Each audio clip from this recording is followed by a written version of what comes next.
Alright, this is our second lesson on partial chords, and what we're going to be doing is I've got a little song that I've written that's a little bit in the whole like in the midnight hour Steve Cropper kind of style for rhythm guitar. And what we're going to do is we're going to learn how to play a backbeat part using the partial chord shapes that we learned in the previous lesson, the partial chord shapes lesson number 1. Just for review, the chord shapes that we're going to be using here, the chords are going to be C, F, A minor, and G. And then we're also going to have a C, which can either be here or here. Now the shape for the C is going to be the first major chord 1, third finger on the 10th fret, 4th string, second finger on the 9th fret, 3rd string, and then your first finger is going to catch the 1st and 2nd strings at the 8th fret, just like out of that major bar chord. All right, and then for the F, we're just going to be collapsing the 3rd finger on the 10th fret, 2nd, 3rd, and 4th strings. Now, we're going to be playing on beats 2 and 4. In a regular drum beat, and I'll play a little bit of this groove here, like a regular 4/4 rock drum beat, you've got the kick drum on beats 1 and 3, and then the snare drum on 2 and 4, and we call that the backbeat. Here's a little sample of the thing that we're going to be doing here. 4, 1, 2, 3, 4. All right, so that's the basic drum groove. Now you're going to hear a bass line, and then the guitar part is on beats 2 and 4 of the snare drum.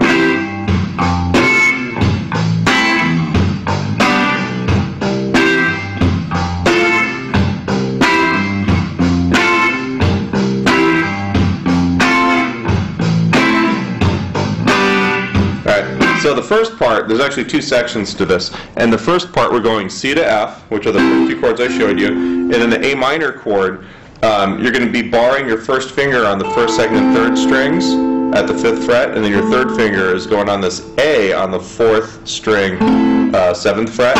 That's your A minor shape. And then your G, we're just moving that down 2 frets and putting your middle finger on the 3rd string, 4th fret, to make that a major. And that's very much like your C chord shape, just moved all the way down here. So that your first finger is on the 3rd fret. Okay. If you don't know these chord shapes yet or haven't done the first lesson, it'd probably be a good idea to go back and do those, because the idea here is that we're building off of what we did in that lesson. All right. So our first bit, and there's going to be the backing track for you to play along with on my website, which is markweenguitarlessons.com. And there's a link at the beginning and the end of this video. So you should be able to get to that website. You can download both with the Keystone Tops on Guitar Day. You can download it with the guitar and without the guitar to play along with. All right, so you actually have the ability to play just this rhythm part with that. And what you're listening for is the snare drum. Now, when I play the right hand part of this, all right, I'm actually trying to go for a nice,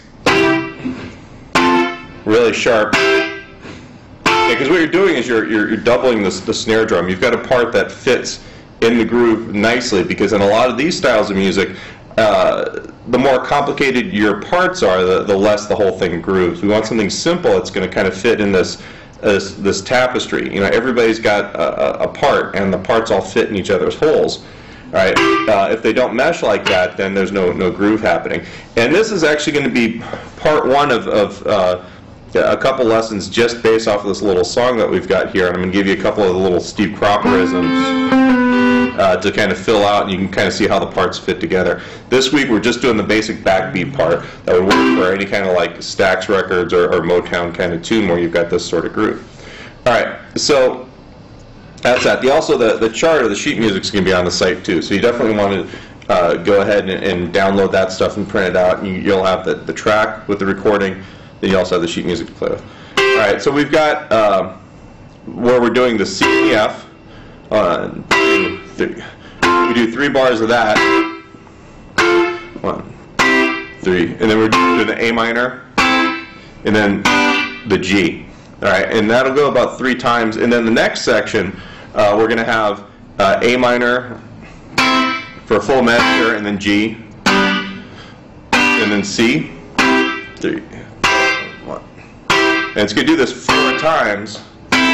A minor, G, C, And then I think I go to a D the second time. Minor, D, C. And then the last time when it goes back to the C, it goes back to the groove. Alright, we'll go back to the first section. Alright, so I'll play the whole thing with the recording for you, just so you can kind of get an idea of what we're doing here. And that'll be it for this. 1, 2, 3,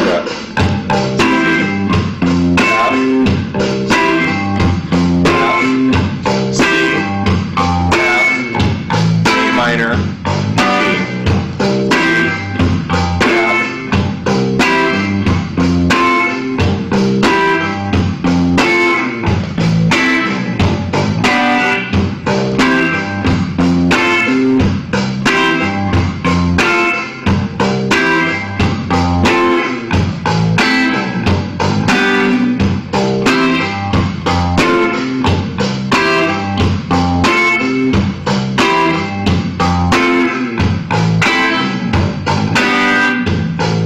here's the A minor, this is the second section.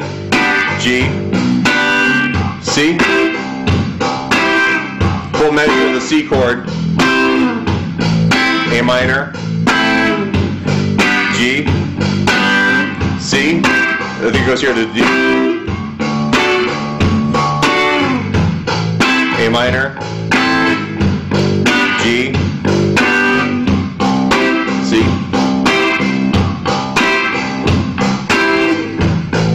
A minor, G, back to the first groove, C, F, C, F, A minor, G.